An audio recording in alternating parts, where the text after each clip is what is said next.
Hi physics class, it's Mr. Ng with some instructions on how to do your Coulomb's lab simulation lab write-up.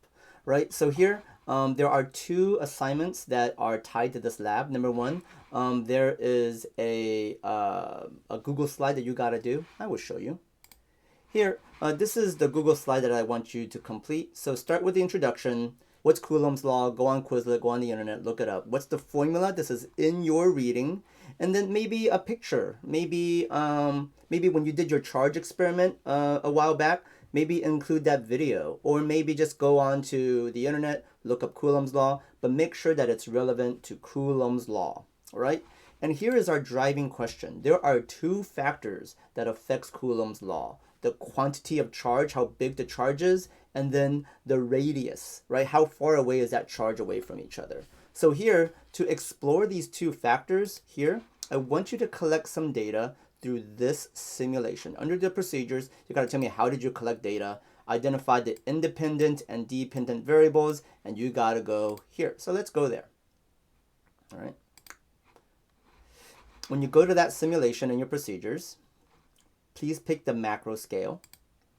And in the macro scale, I want you to notice that there's a bunch of things going on. So here, you can move these guys back and forth. That's changing the radius. And as you change it, notice that this number changes. This number is the force, right? That's like how strong is this thing attracted to itself, right? And look at the arrows that they really are attracted to each other. So here, how does the quantity affect it? To do that, I'm only going to change one thing. Remember that? When we set up a lab, we only change one variable at a time. So it's not a good thing to do like a data set where like we change the radius and we change charge 1 and we change charge 2. That's too much. Instead, let's simplify it. So here, let's go through one of these questions. Oh, I already have some data here. Get out of here. How should, not mass, but the quantity of charge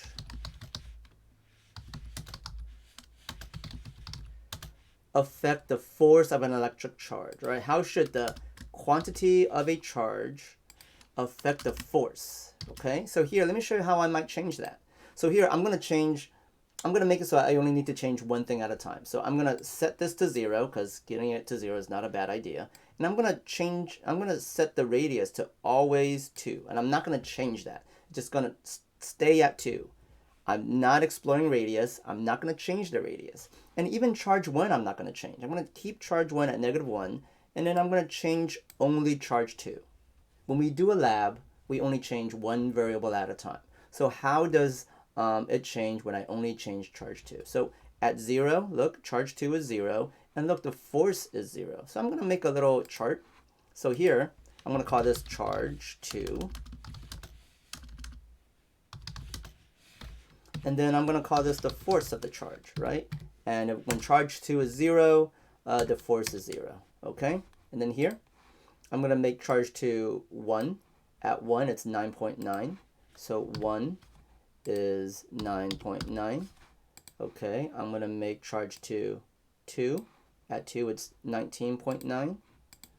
2, 19.9. And like always, I went around 5 data sets. So I'll just do the next 3, and I'll just memorize it. 3, 29, 4, 39, 5, 49. Seems like a pretty easy pattern to remember. So here, 3, 4, 5, 29.9, 39.9, 49.9. Okay, so there's my raw data. All you got to do now is format it and then give me a graph. And here, I do want you, oops, let me get rid of this. Delete this one, because I already did it. Okay, so here I do want you to give me 2 tabs, one of the first question, one of the second question. So here, for each tab, I do want you to graph it. So here I'm going to highlight this whole sucker. I'm going to give it borders, format it, make it look nice. And then I'm going to make sure that my heading is, it's formatted. So I'm going to make it light blue, go Saints. And the most important part, you got to insert a graph. So here, I'm going to highlight all this data. I'm going to go to insert chart right here, or you could go here, insert chart, same thing. Insert this chart, right? And here, Google automatically chooses a line chart, and I do not want a line chart, okay? Instead, I want a scatter plot. in science, we almost always do a scatter plot. A scatter plot talks about an x to y relationship. So here, I'm going to go here to these three dots. I'm going to go to Edit Chart. And then here in Setup, I don't want the line chart. I'm going to scroll down to the scatter plot. That's way better. All right, and look, it already has my title. That's good. It has my subtitles. That's good. If it doesn't, then just click on that little area. It says chart title, and then you could change it to whatever, right? To just charge. I don't, that's good. And then here, right, force is in newtons. And then down here, this is Q, right? You could change it to what you want, right? Finally, when you have your chart data basically set, go to Customize. You don't care about grid lines. You care about the actual series.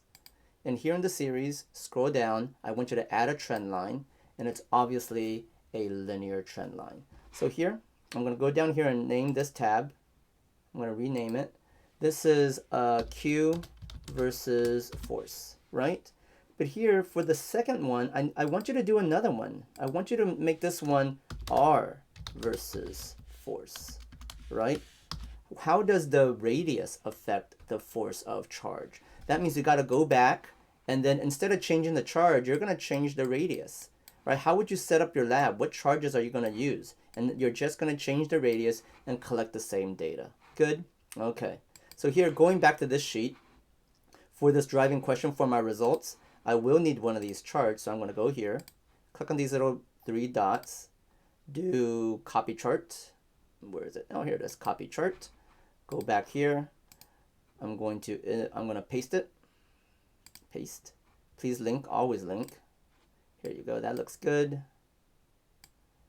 And then of course, describe the relationship that you see.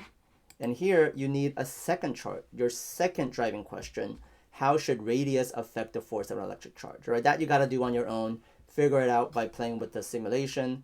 And then finally clean up by giving me some discussion questions. So here, two things are due. The PowerPoint, the slides, your write-up basically. But then what else is due is the raw data. Share with me your data. Share with me your charts so that I could see that you know how to do the charts.